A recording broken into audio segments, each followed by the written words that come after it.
সবসময় প্রধানমন্ত্রী বসেন প্রধানমন্ত্রীর অফিসে, খুব একটা চোখে পড়ে না উনি প্রধানমন্ত্রীর অফিসে যাচ্ছেন। উনি আসতেছেন সেক্রেটারিয়েটে, যে প্রধানমন্ত্রীর নির্ধারিত আরেকটা অফিস আছে সেখানে। সকাল 9টার আগেই তিনি উপস্থিত হচ্ছেন, যার কারণে যারা ওনার সহকর্মী মন্ত্রী হিসাবে আছেন তাদেরকে 9টার আগে কিন্তু উপস্থিত হতে হচ্ছে। এবং ওই সেক্রেটারিয়েটের যারা কর্মকর্তা কর্মচারী বিন্দু রয়েছেন তারাও তার আগে আসতেছেন। এবং সকাল 8:30টায় সেক্রেটারিয়েটে লিফটের পরে একটা ভিড় জমে যায়, যেটা কখনো দৃশ্যমান ছিল না, লক্ষণীয় ছিল না। এটার ফলে কি হয়েছে? উপকারটা কি প্রধানমন্ত্রী একা পেয়েছে? হ্যাঁ, প্রধানমন্ত্রী পেয়েছে, মানে সারা বাংলাদেশ পেয়েছে। বাংলাদেশের কাজের গতি বৃদ্ধি পেয়েছে, সবার মধ্যে মানসিকতার পরিবর্তন হয়েছে। এরপরে প্রধানমন্ত্রী যখন চলাচল করছেন, দেখেন বিশেষ কোন ব্যবস্থায় তিনি চলাচল করতেছেন। তিনি চলাচল করতেছেন সাধারণ আমি আপনি যেভাবে ঢাকা শহরে গেলে জ্যামে পড়ে থাকি, বসে থাকি, স্বাভাবিক প্রক্রিয়ার মধ্য দিয়ে।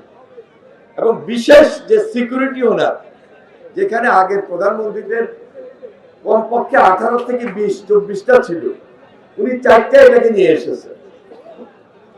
এটা কিন্তু তার একটা তীক্ষ্ণ দৃষ্টি, দূরদর্শী সিদ্ধান্ত না হলে কন্টিনিউয়াসলি একটার পর একটা, ডে বাই ডে এক একটা নতুন ভাবে ঘটনার সহিত, কর্মযজ্ঞের সহিত তিনি কর্মদিবসগুলো সমাপ্ত করতেছেন। এটা বাংলাদেশের ইতিহাসে আমার রাজনৈতিক জীবনে দেখা নাই, আমি দেখি নাই। আপনি দেখেন, আমাকে উনি দায়িত্ব দিয়েছেন পানি সম্পদ মন্ত্রণালয়ে। তো পানি সম্পদ মন্ত্রণালয়ের কাজটা করতে গিয়ে স্বাভাবিক কারণে খাল খনন কর্মসূচি, বিএনপির যে রাজনৈতিক প্রতিশ্রুতি নির্বাচনের আগে, আমাদের যে আপনাদের সামনে যে অঙ্গীকার, এই অঙ্গীকারের একটা বিশেষ কর্মসূচি। এই কর্মসূচিটা করার জন্য আমাকে আগে সারা বাংলাদেশে কয়েকটা জেলায় ঘুরতে হয়েছে, কয়েকটা মিটিং করতে হয়েছে। মিটিং করে আমি নির্ধারণ করেছি দিনাজপুরের কাহারন উপজেলার শাহপাড়া খালটি উনি খনন করবেন এবং সেদিন উনি উদ্বোধন করবেন, যেটি একসময় প্রেসিডেন্ট জিয়া রহমান সাহেব ওই খাল খনন কর্মসূচিতে অংশগ্রহণ করেছিলেন। তা আমি যখন ওনাকে দাওয়াত করতে যাই যে দিনাজপুরে আপনি এই কর্মসূচিটা গ্রহণ করুন, এবং এই কর্মসূচিটা গ্রহণ করার মাধ্যমে সারা বাংলাদেশে এট এ টাইম প্রত্যেক মন্ত্রী সাহেব এবং এমপি সাহেব সারা বাংলাদেশে খাল খনন প্রক্রিয়াটা শুরু করে দিবেন।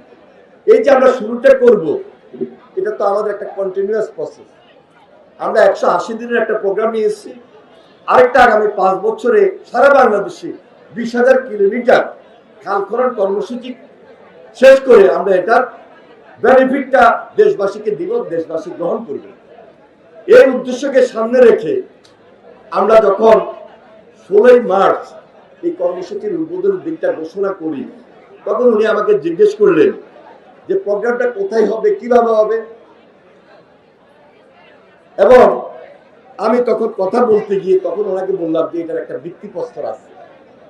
উনি আমাকে শুধু এটাই প্রশ্ন করলেন, আমি যদি মাটি কেটে কোদাল দিয়ে উদ্বোধন করি তাহলে আলাদা ভিত্তিপ্রস্তরের প্রয়োজনটা কি? এবং সেই ভিত্তিপ্রস্তর উনি দেন নাই, উনি দিবেন না।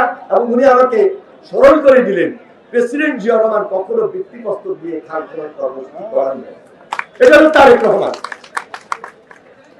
এরপরে আমাদের সকল মন্ত্রীদের জন্য ওনার একটা পরামর্শ যে আমরা বিভিন্ন ডিস্ট্রিক্টে যাই, রেওয়াজ অনুযায়ী আমাকে সালাম নিত, এবং সালাম নিতে গেলে ওই ডিস্ট্রিক্টের যিনি এসপি থাকেন, ডিসি থাকেন, ওনারা স্বাভাবিক কারণে ডিপার্টমেন্ট আমাদেরকে ফুল দেন।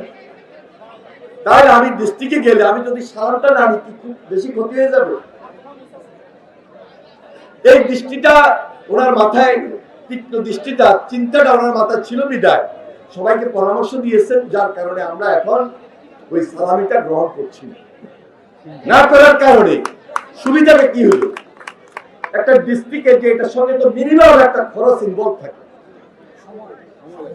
আরেকদিকে সময়, কাজের গতি বৃদ্ধি পায়, আরেকদিকে ভুল নেওয়া থেকে আমরা বিরত ছিলাম, বিরত থাকি। এটা রাষ্ট্রের একটা সাশ্রয় হচ্ছে, কাজের গতি বৃদ্ধি পাচ্ছে। এই চিন্তা, এই দৃষ্টি, এই দূরদর্শিতা ওনার মধ্যে আছে, বিদায় আপনি কথাগুলো আমি বললাম, অন্য কিছু না। কেউ হয়তো অনেক সময় বলতে পারেন, আমি জানি না বিরোধী দল কখনো বলেন কিনা, এখনো বলেন নাই, যে এটা হয়তো দেখানোর জন্য আমরা করি না। দেখানোর জন্য মানুষ একদিন করে, 2 দিন করে, কিন্তু এটা তার দূরদর্শিতার মধ্যে আমরা খুঁজে পেয়েছি, যেটা প্রেসিডেন্ট জিয়াউর রহমান সাহেব করেছিলেন। এরপরে দেখেন